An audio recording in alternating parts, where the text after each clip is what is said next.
Hi, my name is Chandler Kellogg, and I'm studying the efficacy of YouTube in autodidactic 10th grade ELA instruction. And what got me interested in this topic is that I do not have a formal background in education. My undergraduate degree is not in education, but I wanted to become a teacher. So through the transitional licensing program, I passed all three practices, and I used three things to do that. I used YouTube, I used Quizlet, and I also used the ETS practice materials. So I'm wondering if I could do it, can my students do it?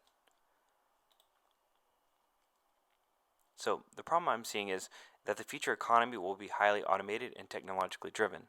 However, traditional means of educating students do not always connect with the modern world. So how will traditional education pedagogy maintain relevant amongst technological trends? When the amount of knowledge doubles every 18 months, meaning that it is impossible to keep up. So one solution that has been proposed is that we see a transactive memory process where the internet acts as humans' external hard drive. One way to access this information is through YouTube, which is a major and integral part of the educational system. Some learning theories that are relative to this study are Simon's, and he had the theory of connectivism, which said the pipe is more important than the content within the pipe itself. For example, if I do not know the capital of Wyoming, it's not necessarily a problem if I know how to get there. So if I say this, hey Siri, what is the capital of Wyoming? Cheyenne is the capital of Wyoming. Okay, so that's what he's talking about. I can be connected to technology through with Bandura is that humans learn through observing others and replicating their behaviors. So for example, if someone's learning to crochet, instead of reading a book about crochet with static pictures, they could dynamically see someone crochet something, or use a live streaming service and watch someone crochet in real time. And sort of the idea is that since humans learn through observing others and replicating them, that YouTube is a way to actually see humans do something as opposed to reading it and maybe misinterpreting it and doing it wrong.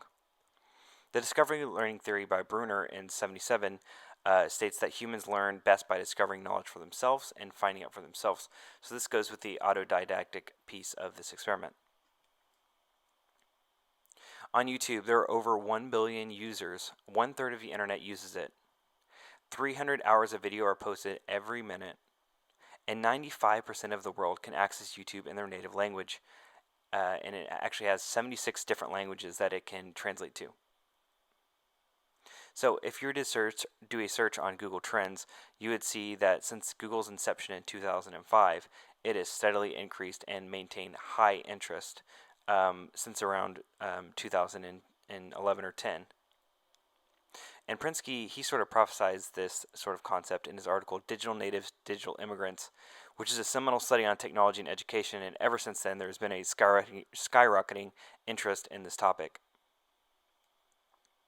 So students can potentially download and stream media wherever and whenever they like, affording great flexibility in learning experiences and potentially detail their learning from the brick and mortar university classroom. So right now we're taking an online course, and you're seeing me speak to you online. So my sort of question is, could we see this in a 10th grade classroom? So my big question is this: if you gave a student access to YouTube and a task to complete without prior prompting, could they do it? My hypotheses are these. Number one, is there a positive correlation between self-motivation and successful self-guided online learning using YouTube for a specific skill in 10th grade ELA students? Or example, identifying plagiarism. Number two, what are 10th grade students' attitudes towards self-discovery learning with YouTube in the area of English language arts? And three, how proficient are 10th grade students at self-educating on a skill-based assessment via YouTube? So basically my study is this. If I were to give my students a computer and say, I want you to be able to identify plagiarism by the end of this classroom period, and all you can use is YouTube, on an assessment, could they do it? Now this is what I think is what is going to happen. I think that students will prefer to teach themselves. However, that staying on task will be an issue for them. I think they value flexibility in their learning, and they feel alienated by the sage on a stage student-teacher relationship, which basically says that the teacher acts as a god that imparts information on their students, and that YouTube is an effective and invaluable resource in the classroom. And I already know this because I use it all the time, but I want some empirical data that states my hypothesis. My delimitations in my study are these: that it's reflective of a very specific demographic that's highly diverse in Title I in an urban environment.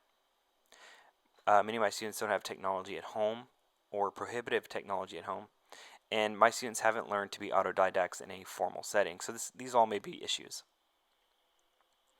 So some of the literature says this, that live versus online instruction, that the efficacy of online is only slightly less efficient than live instruction. And that students with lower socioeconomic status had more difficulties in learning online, and that regardless of whether it's live or online, that students prefer to be able to interact with their classmates. So the big takeaway on this one is that live instruction is not necessarily more effective. It's very marginally, if negligible, amount of more effective. So in order to have an effective online learning, a study said that you need two things. You need an effective online instructional method, and you need the responsibility and personality of the learner to want to learn. And both these things equate to success in online learning environments. And that was a study that Svedberg did in 2010. Now, Svedberg, the same person who said those two things were required for a successful online learning environment, in her study, she put students into two different groups, persistent and non-persistent.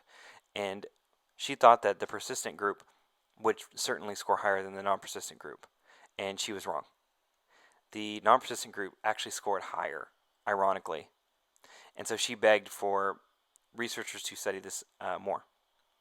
Another independent study by Douglas studied the perceived barriers in adults seeking furthering their adult education, their professional education. And he was wondering if our perceived barriers, such as lack of motivation, self-discipline, money, and physical handicaps, will they stop people, adults rather, from wanting to continue their education online? And the answer is no, overwhelmingly no. So the big takeaways on this are persistent or not, it's irrelevant, and the barriers are irrelevant. People want to teach themselves online. Some studies, psychological studies on technology in the brain, have found some very interesting findings, such as millennials' brains work differently than those from previous generations, and that rote memorization is becoming increasingly unnecessary, like I just showed you with Siri. Now, this goes back to what Prinsky was talking about in his 2001 article on digital natives, digital immigrants, where he said that digital natives are the people who grew up with technology in the home, grew up with personal computing in the home, whereas digital immigrants did not. And there is a rift between these two generations. Another psychological study said that access to search engines gives humans an inflated sense of what they know.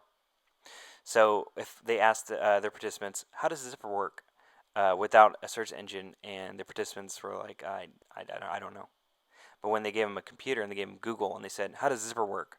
The participants were very eager to give answers, and they were very confident even when their answers were wrong. So that is an issue. It's kind of like the concept of you're normally wrong. Another study showed that millennials are not good multitaskers, and actually they focus better when they're reading print, because when they were reading online, there's a lot of stuff going on. Educators should rethink how they teach, because millennials' brains work differently. And once again, going back to the transactive memory process, that we should start to see the internet as an extension of ourselves rather than a tool. It can be seen as a personal hard drive for us, because there's so much information happening. Once again, it's doubling every 18 months. We're not going to be able to keep up. You can look into IBM Watson, and doctors are using Watson for practical solutions for this very issue, that there's so much journal entries coming out on cancer daily, and it would be impossible for them to read and sift through all the literature, and IBM Watson is doing that. So that's moving towards a transactive model. Millennials versus baby boomers. So going back to this digital natives versus digital immigrants, the seminal study in 2001 by Prinsky, that millennials have expectations that YouTube videos are very, very effective in the classroom. In fact, a study showed that 97.3% of students felt that they were a good thing. And the two things that they found the most helpful were that they're entertaining and they related to the curriculum. Now, the reality of the situation is that baby boomers in general teach millennials. And that's a problem because baby boomers in general do not have the prerequisite skills to create highly effective videos. And when they do create videos, they normally are lecture format, which is what I'm doing now, which is highly ineffective and what millennials consider to be boring. There are much better uses for video. So my conclusion is this, that academics overwhelmingly agree that more research needs to exist on this topic. And they also realize that the education system that we have now is incongruent with how we're going to live our lives in the future. So that's a problem. So we need to redefine this, and we need to do this through recognizing that baby boomers and millennials are different, and that we need cross-generational understanding, feedback, and integration. And my sort of hypothesis is that YouTube may be a tool to mend the schism in the classroom. So the future study should examine the efficacy of video integration in classroom and online settings.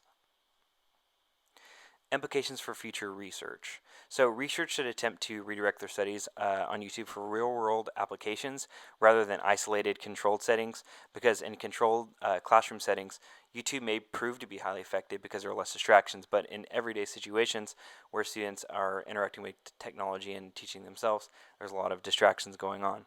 So maybe to make the study a little more informal, that might be helpful and more simulate and help to simulate a more real-world scenario. Another researcher suggested that you take a larger and truly random sample size. That was a study that looked at the Florida adults that were furthering their education, and they believe that a bigger sample size would have helped. And Svedberg, who did the study of persisters versus non-persisters, said that we need to do this again. And she said that if she did it again, she would do reading, avidity, GPA, how students connect to the internet, and work obligations. Take all those factors into consideration when doing her next study. And she also said that her study could have been improved by a truly random sample rather than examining a specific population. So future research should examine other inhibiting factors and consider a larger sample size. All right, thank you for listening, and here are my references.